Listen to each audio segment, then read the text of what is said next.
제가 안 했습니다. 서로 사랑했습니다.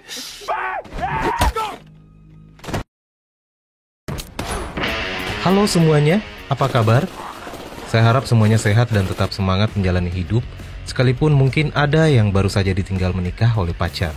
Tidak usah bersedih, karena kali ini saya akan mereview alur cerita film yang akan membuat kalian tegang, sehingga kalian akan lupa dengan masalah yang kalian hadapi. Kali ini saya akan menceritakan alur film dari Korea yang jalan ceritanya cukup unik. Film ini berjudul Fabricated City, dirilis tahun 2017, dan langsung saja, ini dia alur ceritanya.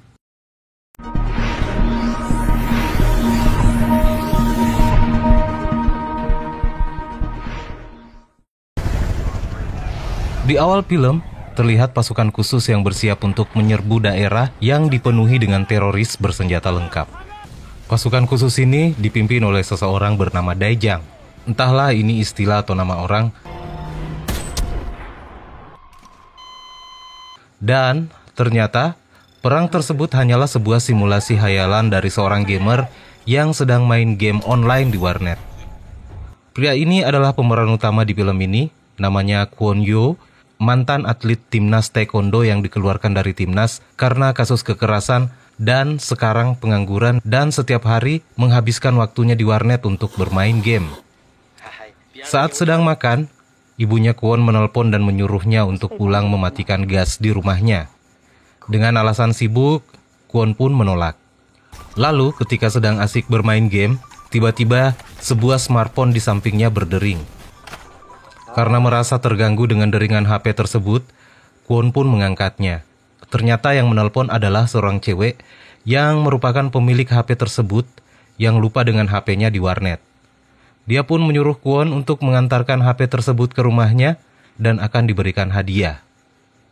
Karena hadiahnya cukup banyak, apalagi yang meminta adalah seorang cewek, Kwon pun segera menuju ke rumah cewek tersebut. Tiba di sana, pintu rumah si cewek tidak dikunci, lalu Kwon pun masuk.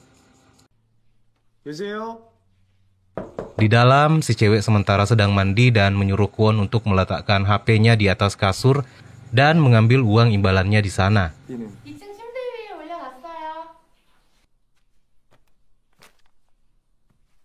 Kwon lalu pulang dan sempat memberi nasihat pada si cewek. Keesokan paginya, Kwon terbangun karena pintu rumahnya didobrak oleh polisi dan langsung menangkap Kwon dengan alasan kasus pembunuhan dan pemerkosaan gadis di bawah umur.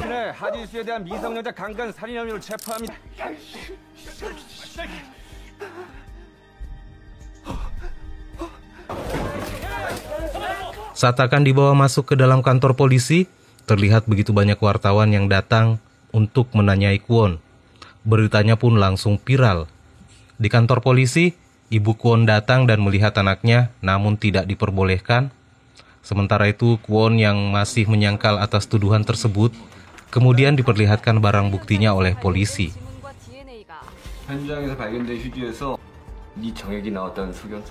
Sementara itu, di luar, ibunya Kwon terus berusaha meminta dukungan dari warga sekitar untuk anaknya karena merasa bahwa anaknya difitnah. Ibu Kwon kemudian meminta bantuan kepada seorang pengacara terkenal di kota tersebut bernama Min Cheon Sang, kita panggil saja si Mimin. Awalnya, sang pengacara tidak mau membantu, namun akhirnya luluh dengan air mata dari ibu Kwon. Di persidangan, Mimin tidak dapat berbuat banyak untuk membantu Kwon. Kwon hanya bisa berkata bahwa itu bukan perbuatannya. Namun bukti yang kuat tidak dapat menghindarkan Kwon dari hukuman penjara seumur hidup.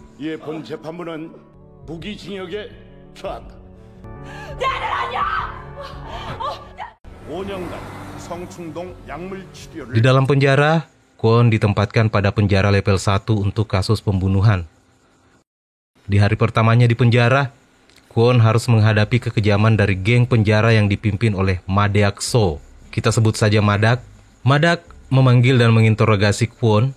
Kwon yang tidak terima dengan hinaan Madak kemudian menyundulnya. Dan akhirnya Kwon dihajar habis-habisan oleh Madak dan kawan-kawan.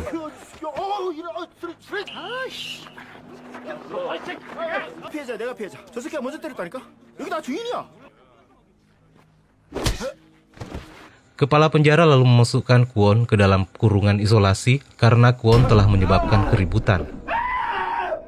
Di hari berikutnya, ada 2 tahanan yang mendekati Kwon dan memperingatkan Kwon agar tidak berurusan dengan Madak dan juga seorang kakek pembunuh berantai. Kita panggil saja namanya Pak Usman. Lanjut, Kwon harus mengalami nasib yang sangat sial karena kedua napi yang ditemuinya tadi dipaksa oleh Madak untuk menyodominya.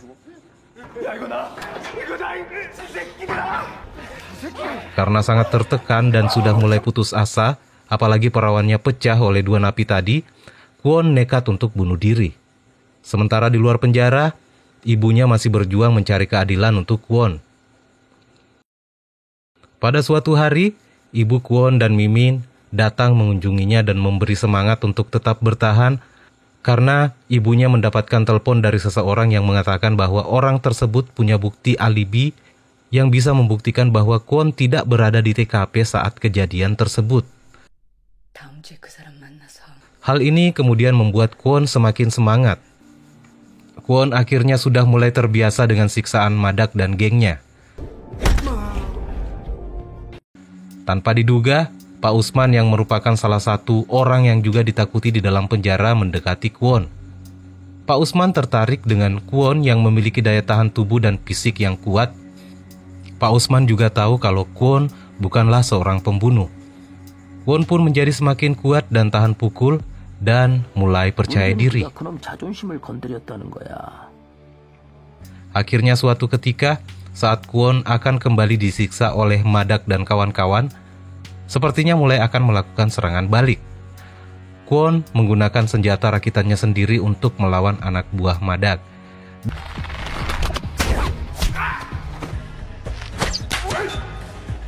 Dan saat berhadapan 1 lawan 1 dengan Madak, dengan tembakan senjata rakitannya, kemudian ditambah dengan jurus tendangan super dari seorang atlet nasional taekwondo, akhirnya berhasil menjatuhkan Madak. Para sipir penjara kemudian berdatangan dan kepala penjara terlihat keheranan melihat Madak yang berhasil dijatuhkan oleh Kwon. Kepala sipir juga memberitahukan bahwa Kwon mendapat kunjungan, namun kali ini hanya Mimin yang datang dan tanpa ditemani oleh ibunya. Kwon lalu menanyakan tentang ibunya dan kepala sipir memperlihatkan sertifikat kematian ibunya Kwon. Kwon terlihat sangat bersedih atas kehilangan ibunya. Malamnya, Kwon bermimpi bertemu dengan ibunya.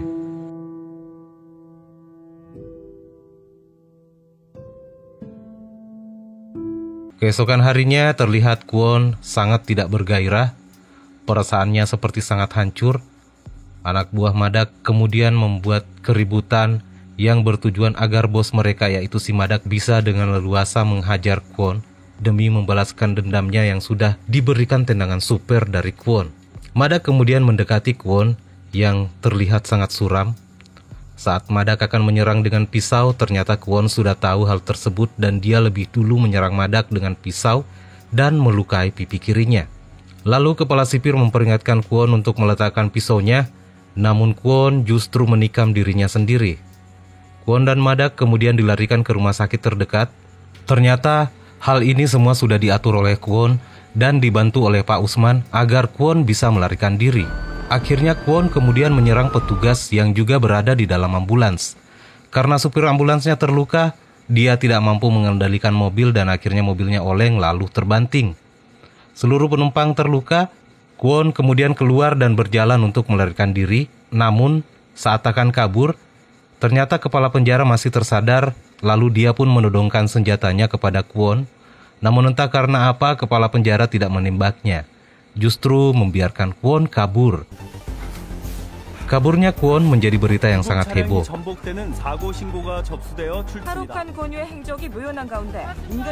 Kwon berhasil lolos dari pemeriksaan polisi dengan menumpang mobil wisatawan asing. Itu pun juga karena Kwon membantu wisatawan tersebut memperbaiki mobilnya yang rusak. Listen, we really gotta go. We really have a plan. Thank you.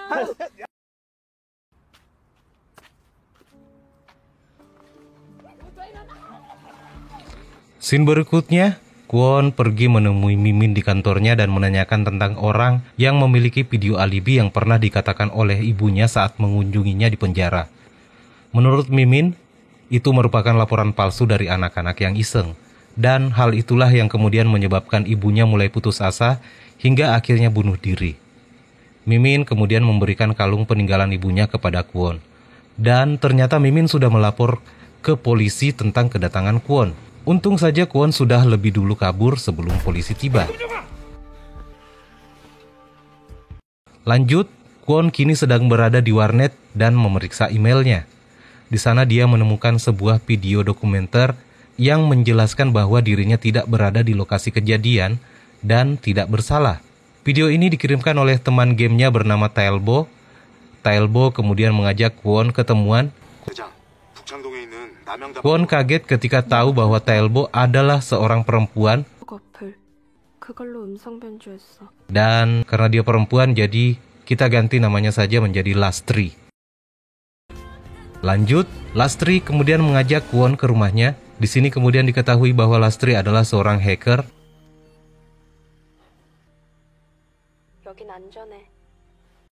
Lastri mengundang semua tim gamenya yang juga bermain bersama Kwon. Kwon awalnya panik karena memang mereka belum pernah bertemu dan mengenal wajah masing-masing.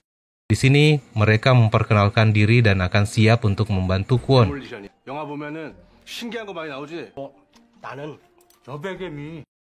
Di sini Lastri memperlihatkan kejanggalan dari setiap kasus dan semuanya mirip dengan kasus Kwon, termasuk adanya mobil yang selalu terparkir di setiap TKP.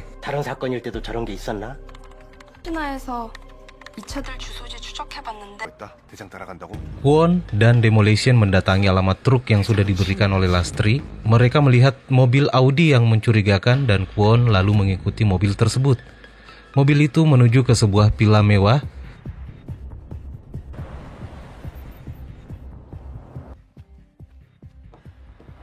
Di sana Kwon melihat tempat tersebut berantakan dan penuh dengan darah berceceran, yang sepertinya telah terjadi pembunuhan di tempat itu.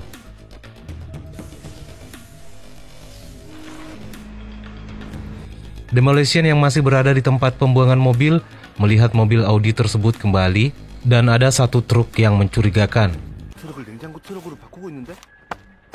Demolition pun mengikuti truk tersebut dan memberitahukan kepada Kwon lokasi truk tersebut berhenti, yang merupakan sebuah gedung dengan sistem keamanan yang cukup canggih. Mereka kemudian akan menghack sistem keamanan gedung tersebut dengan mengirim Yeobae dan Yongdosa dengan menyamar sebagai teknisi Telkom.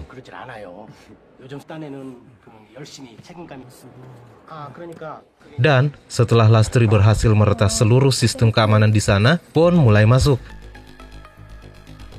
Kwon melihat case yang diantar oleh truk tadi, dan ternyata di dalamnya adalah mayat seorang aktor bernama No Jon Young.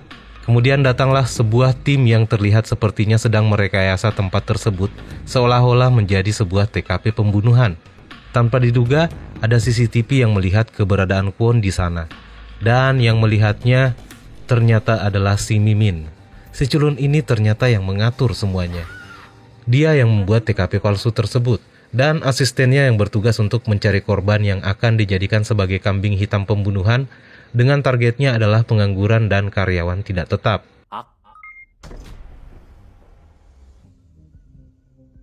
Namun, keterlibatan dari Mimin ini belum diketahui oleh Kwon dan timnya.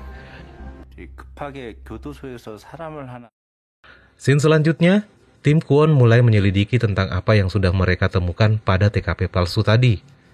Mayat dari aktor tadi berasal dari rumah seorang pemimpin perusahaan, yang ternyata anak pimpinan perusahaan tersebut memiliki hubungan dengan si aktor.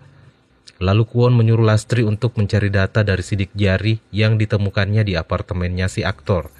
Sidik jari tersebut adalah milik seorang wanita yang bernama So Hyun Jeong. Lalu selanjutnya, Yeobae dan Kwon sedang mencari tahu wanita yang akan dikambing hitamkan tersebut. Yeobae yang sudah berada di dekat perempuan tersebut telah berhasil memasang penyadap pada smartphone-nya. Kwon mulai memeriksa setiap telepon yang masuk dan akhirnya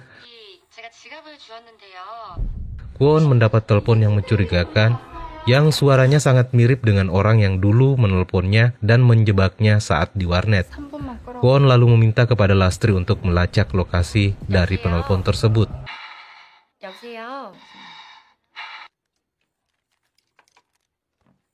Kwon kemudian menuju tempat wanita tersebut, namun saat akan mendekatinya, ternyata hal tersebut sudah diketahui oleh anak buah Mimin dan mereka pun kabur. Kwon lalu mengejar mereka, namun Kwon juga sudah dikejar oleh polisi.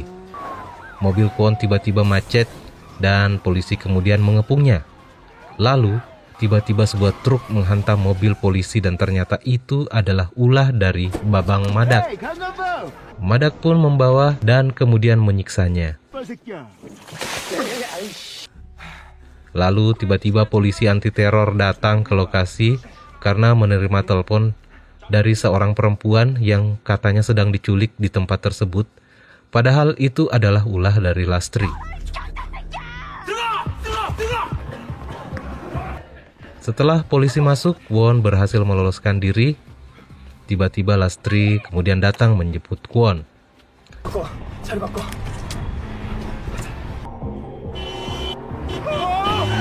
Di perjalanan, Lastri menemukan alat penyadap yang ditemukan pada kalung ibunya Kwon. Dari sini, akhirnya Kwon mengetahui siapa dalang di balik semua ini.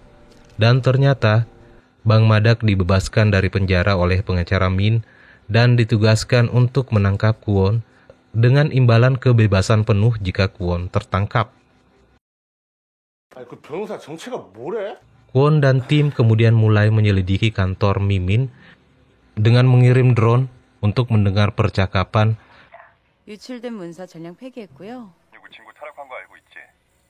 dan men-scan bangunan tersebut.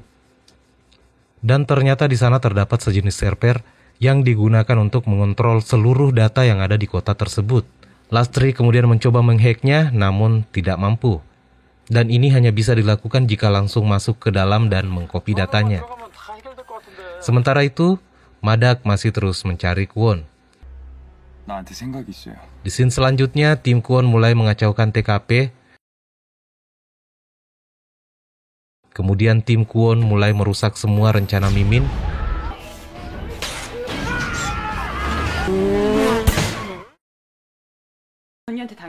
Namun, Mimin masih terlihat santai dan tidak peduli dengan apa yang sudah dilakukan oleh Kwon.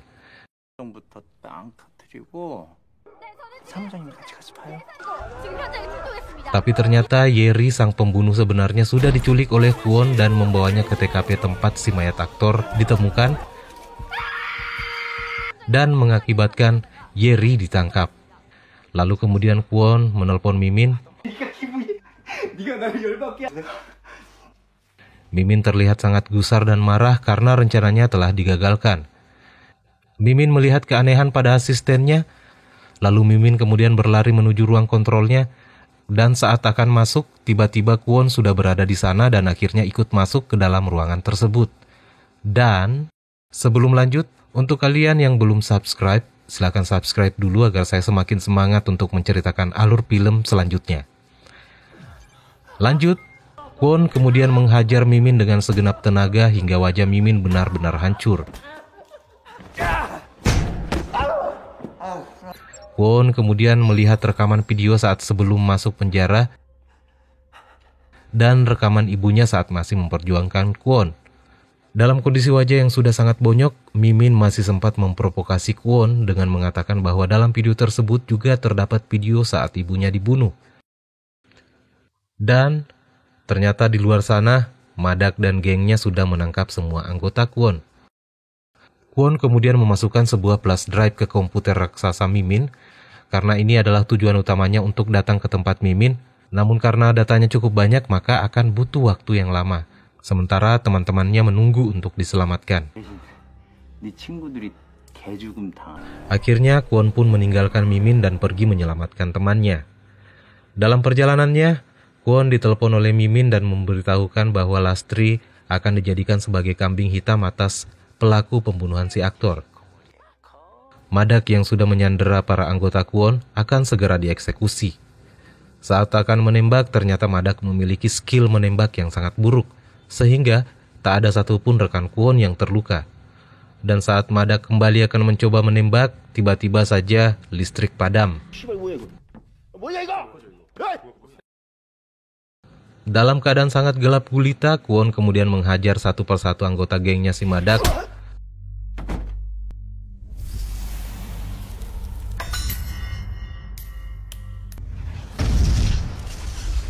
dan teman Kwon pun berhasil kabur.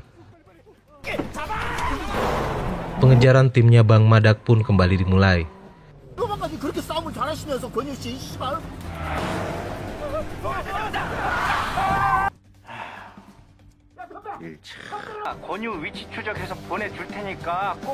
Kemudian mereka melihat berita di TV bahwa yang dijadikan kambing hitam sebagai pembunuh si aktor bukanlah Lastri, melainkan Kwon sendiri. Kwon menuju ke stasiun TV dan menerobos stasiun TV tersebut.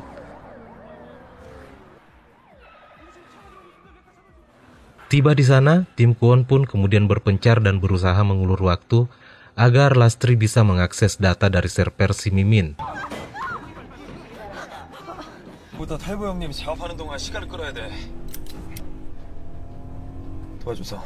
Namun belum sempat menyelesaikan tugasnya, ternyata Madak sudah tiba di sana dan menculik Lastri.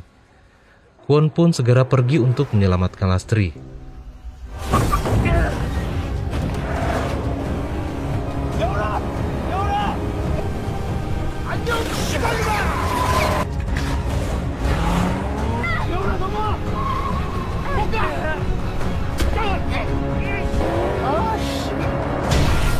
Setelah melakukan drama kejar-kejaran yang cukup menegangkan, Kwon berhasil mendapatkan Lastri.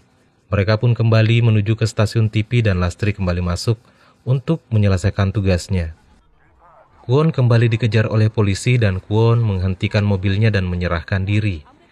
Teman-teman Kwon yang lain juga sudah ditangkap. Mimin yang melihat Kwon dan teman-temannya sudah ditangkap terlihat sangat gembira dan loncat kegirangan karena merasa sudah menang. Namun ternyata saat akan mengakses data, layar touchscreen-nya macet dan dia pun tersadar kalau ternyata dia lupa mencabut flash drive yang dipasang oleh Kwon tadi, dan akhirnya semua data dari dalam servernya berhasil disalin oleh Mbak Lastri. Lalu Yeobae datang dengan UNPA dan OMPA.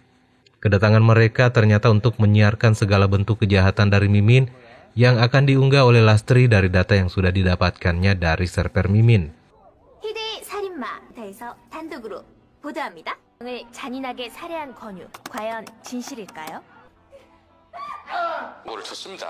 노준영이라고 보내버린 것 같습니다. 권유의 강간 살인 사건의 진실은 무엇일까요? 그를 살해한 건 아이러니하게도 시킨 박이원의 아들이죠. 망해놓기도 하고 그리고 내가 만든 기사 한 줄에 지금 보신 모든 사건을 조작한 민천상입니다. Dan saat semuanya terungkap, akhirnya Kwon dan kawan-kawan pun dibebaskan. Dan Mimin juga akhirnya ditangkap karena sudah tidak bisa kabur lagi. Scene berikutnya, di dalam penjara, Mimin bertemu dengan Madak, lalu datanglah dua napi spesialis sodomi. Dan kalian pasti tahulah apa yang akan terjadi selanjutnya.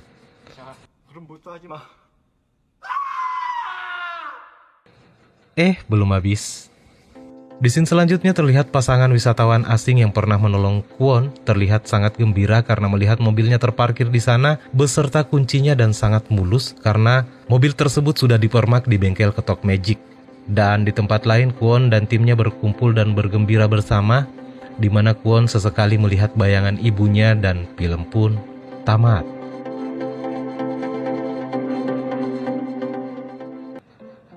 Alur cerita dari film ini menurut saya sangat menarik dan menurut saya film ini sangat recommended untuk ditonton. Dan untuk kesimpulannya, buat kalian pengangguran seperti saya dan pekerja tidak tetap, kalau di kota kalian ada orang yang seperti Mimin, mending kalian harus berhati-hati. Terima kasih sudah menonton channel ini. Bye-bye.